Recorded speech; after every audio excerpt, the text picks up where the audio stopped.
Assalamualaikum warahmatullahi wabarakatuh. Ketemu lagi dengan saya Mufidatus Solihah. Mungkin di sini saya akan mempresentasikan modal penetapan harga sesuai dengan tugas dari Ibu Muji Astuti. Sedikit saja ya, saya akan menjelaskannya. Selanjutnya kalian bisa lihat di PPT saya. Sedikit ringkasan mengenai price. Price itu salah satu keputusan yang penting dalam bauran pemasaran. Price juga salah satunya elemen bauran pemasaran yang menghasilkan pendapatan. Elemen bauran pemasaran paling fleksibel dan juga merupakan permasalahan nomor satu yang dihadapi oleh perusahaan. Maaf ya, saya sambil kerja, jadi agak takut juga sih kalau ngerjain di kerjaan. Namun banyak perusahaan yang kurang memperhatikan penetapan harga dengan baik. Kesalahannya yang paling umum sebagai berikut. Yang pertama, penetapan harga terlalu berorientasi terhadap biaya. Yang kedua, harga sering kurang direvisi untuk mengambil keputusan dari perubahan pasar. Yang ketiga, harga ditetapkan secara independen dari bauran pemasaran lainnya dan bukan sebagai unsur intrinsik dari strategi penetapan posisi pasar. Ada juga harga dan penetapan harga menurut Philip Kotler 2001 ayat 439. Harga adalah sejumlah uang yang dibebankan untuk sebuah produk atau jasa. Secara umumnya sih nilai yang ditukarkan konsumen untuk mendapatkan keuntungan dari kepemilikan terhadap sebuah produk atau jasa. Sedangkan penetapan harga adalah suatu proses untuk menentukan seberapa besar pendapatan yang akan diperoleh atau diterima oleh perusahaan dari produk atau jasa yang dihasilkan. Ada pula penetapan harga memiliki fungsi yang sangat luas dalam pemasaran. Berarti menentukan produk atau jasa kita dengan aspirasi sasaran pasar yang berarti harus mempelajari kebutuhan, keinginan, dan harapan konsumen. Intinya lebih mendekatkan diri kepada konsumen lah, supaya kita mengerti keinginannya apa dan kita bisa lebih luas untuk mencari kebutuhannya tersebut. Ada pula tujuan penetapan harga. Yang pertama, memaksimalkan laba. Yang kedua, meraih pangsa pasar. Yang ketiga, return of investment atau ROI atau pengambilan modal usaha. Yang keempat, mempertahankan pangsa pasar. Yang kelima, tujuan stabilisasi harga. Yang keenam, menjaga kelangsungan hidup perusahaan. Ada pula metode penetapan harga. Yang pertama, menetapkan harga berdasarkan biaya. Itu dibagi menjadi 3 kalau nggak salah ya. Saya ini sambil lihat, tolong dihargailah sedikit. Yang pertama, penetapan harga biaya plus. Di dalam metode ini harga jual per unit dibentuk dengan menghitung jumlah seluruh biaya per unit ditambah jumlah tertentu untuk menutupi laba yang dikehendaki pada unit tersebut atau margin. Ada pula rumusnya sama dengan biaya total ditambah margin, itu hasilnya harga jual. Ada pula penetapan harga markup. Untuk metode markup ini, harga jual per unit ditentukan dengan menghitung harga pokok pembelian per unit ditambah markup jumlah tertentu. Rumusnya harga beli ditambah markup sama dengan harga jual. Aslinya sih sama saja, mungkin sama-sama saja, tapi beda rumusnya, tapi akhirnya itu akan dijual. Ada juga penetapan BEP, break even point. Metode penetapan harga berdasarkan keseimbangan antara jumlah total biaya keseluruhan dengan jumlah total penerimaan keseluruhan. Rumusnya BEP total dibagi dengan total biaya sama dengan total penerimaan. Yang kedua, penetapan harga berdasarkan harga pesaing atau kompetitor. Sedikit nggak paham sih saya ya mengenai ini.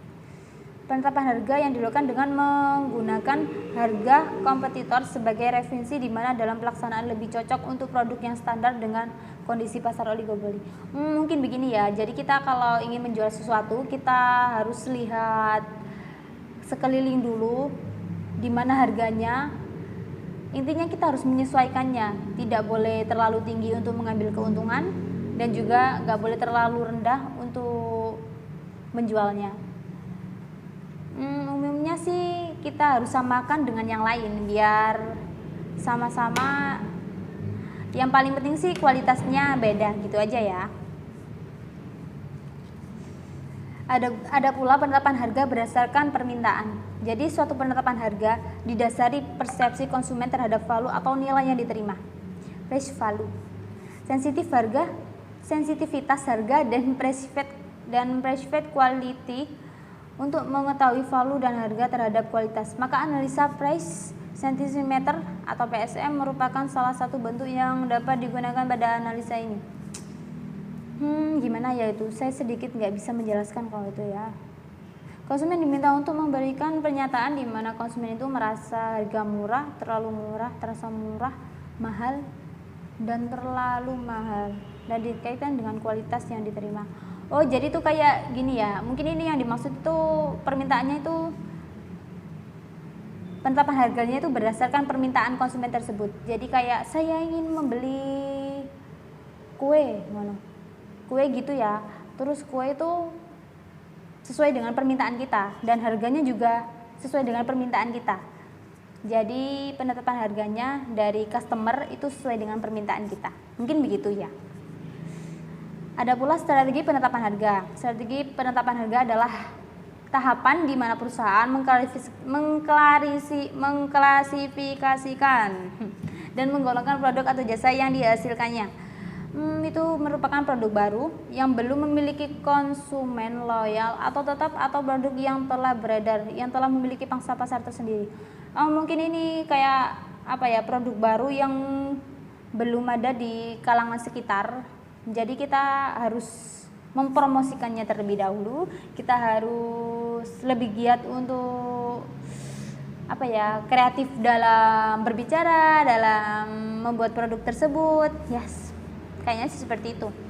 Ada pula strategi penetapan harga ini juga berhubungan dengan siklus kehidupan produk atau produk life cycle. Kalian nyebutnya apa ya? Kalau tahu tolong dijawab. Di mana suatu produk memiliki tempat tahapan utama, yakni perkenalan, pertumbuhan, kematangan, dan penurunan. Jadi bisa berubah-ubah gitu kayaknya ya. Ada juga secara strategi penetapan harga, ini terdiri dari produk baru sama produk yang telah beredar. Ada pula tahap-tahapannya dalam produk baru. Harga mengapung, skimming price. Gimana ya? Strategi skimming adalah menetapkan harga awal yang tinggi ketika produk baru diluncurkan dan semakin lama akan terus turun harganya. Contoh semua barang elektronik.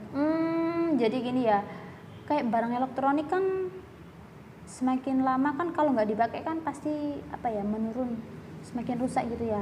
Dan kayak ada barang-barang yang lebih baru, kayak HP contohnya ya, kayak iPhone gitu ya.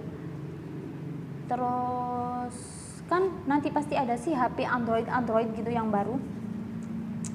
Contohnya mungkin seperti itu. Ada pula yang tadi ya, yang saya maksud produk yang telah beredar. Produk yang telah beredar, harga untuk produk yang telah beredar ini tentunya tidak terlepas dari posisi produk atau jasa tersebut dari siklus kehidupan produk. Jadi dalam ini terhadap siklus produk pada 3 tingkatan berikut. Ini ada tingkatannya. Yang tahap pertama, pertumbuhan. Pada tahap pertumbuhan ini ditandai dengan penjualan meningkat disertai munculnya pesaing. Pada awalnya terjadi pertumbuhan yang cepat. Strategi yang diterapkan adalah tetap mempertahankan harga produk atau pasar. Ketika pertumbuhan terlambat, terapkan strategi harga agresif. Itu bisa menurunkan harga untuk mendorong penjualan sekaligus menghadapi persaingan yang semakin ketat. Sudah ya, mungkin itu saja. Nanti bos saya keburu datang dari sholat Jumat. Tapi ini kayaknya belum selesai. Gimana ya?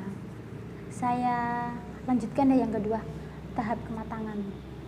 Jadi strategi harga dapat menggunakan psikologis konsumen. Kayak dukun ya, mungkin ya. Dan yang terakhir, tahap penurunan. Jadi tahap penurunan itu ada 2. Yang pertama, strategi discounting atau pemotongan harga. Yang kedua, mempertahankan harga tetapi memotong biaya-biaya yang berhubungan dengan produk, terutama pengeluaran untuk promosi. Jadi emang sih untuk jadi pengusaha itu harus banyak-banyak bersabar, harus banyak-banyak mempelajari lebih dalam gimana caranya kita memasarkan produk tersebut, gimana caranya kita menetapkan harga tersebut supaya hasilnya itu maksimal. Mungkin gitu ya. Sedikit saja ya penjelasan dari saya. Untuk lebihnya kalian bisa baca di PPT saya. Billahi fisabilil haq fastabiqul khairat. Wassalamualaikum warahmatullahi wabarakatuh.